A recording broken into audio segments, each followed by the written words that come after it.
Good afternoon, universe. This is ZAYE, the Silk Out Artist, wishing all the mothers happy Mother's Day, and all the fathers who fill in as a full-time parent, happy Mother's Day to you, too, because it works both ways.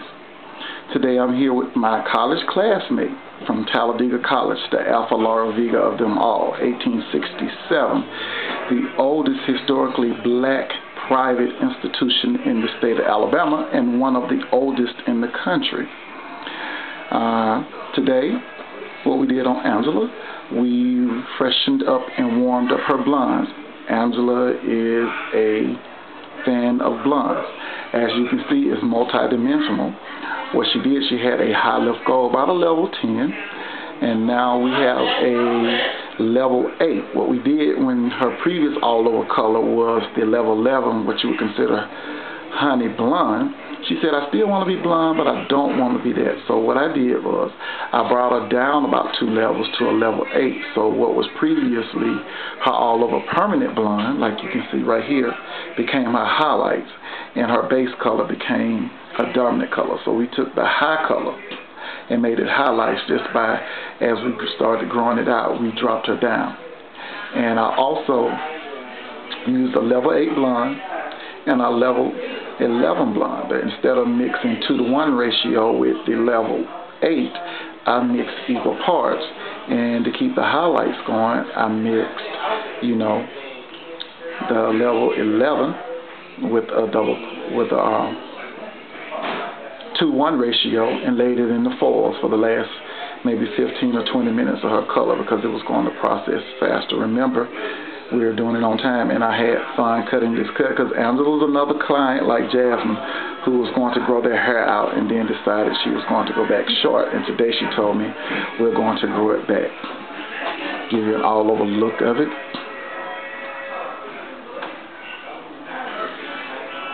The blonde is warm on her. It complements her skin tone.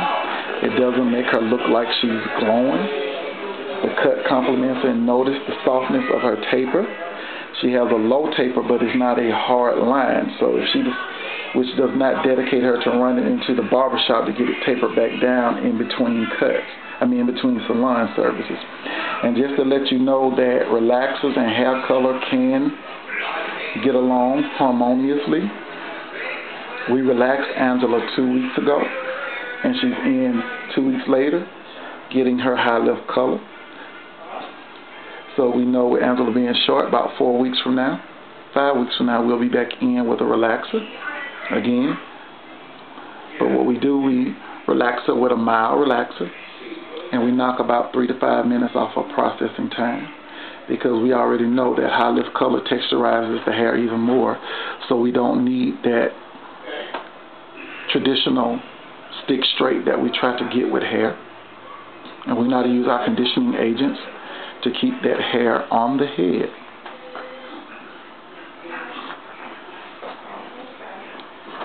And my primary cutting tools was a thinning shear and this shear, because the reason I primarily use this shear is because when you're cut all the time, I like different shears so it can change up my finger dexterity, so I don't put myself in a position to get tendinitis or carpal tunnel from holding one shear in the same position. Is something to think about. And instead of going in with the clipper to taper down, I went in with a thinning shear, a texturizing shear. This is about what I consider a 16-tooth thinning shear, and I went in on a diagonal angle so I wouldn't take out too much bulk, just to soften her up. So like I said, we can have some range.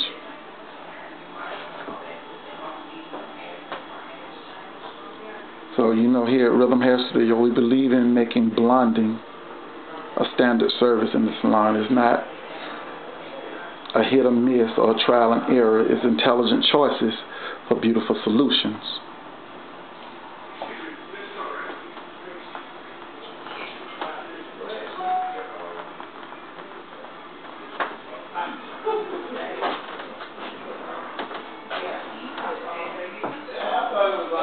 So, signing out for Rhythm Hair Studio TV. This is ZAYE, the Silk Out Artist. and my fellow Deegans, Angela, hair, music, life.